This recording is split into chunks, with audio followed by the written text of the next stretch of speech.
Aktris Desy Ratnasari ingin menikah ketiga kalinya setelah menyandang status janda sejak 19 tahun silam.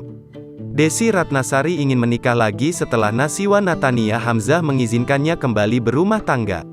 Nasywa Nathania Hamzah adalah anak Desy Ratnasari dari pernikahan keduanya bersama Sammy Hamzah. Ingin sih menikah lagi, cari teman untuk ibadah, kata Desy Ratnasari disela jumpa pers film Hati Suhita di kantor Starvision, Cempaka Putih, Jakarta Pusat, Kamis, tanggal 18 Agustus tahun 2022. Desy Ratnasari yang kini berusia 48 tahun itu mengaku didekati beberapa teman pria. Namun, Desy Ratnasari belum memilihnya.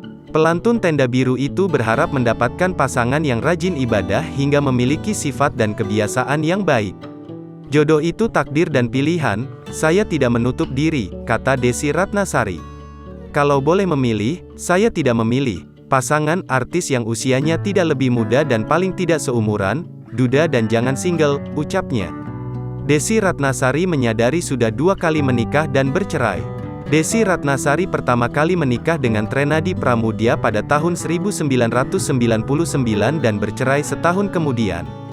Di tahun 2001, Desy Ratnasari melepas status janda dan menikah bersama Sammy Hamzah. Pernikahan mereka hanya bertahan 2 tahun dan bercerai tahun 2004.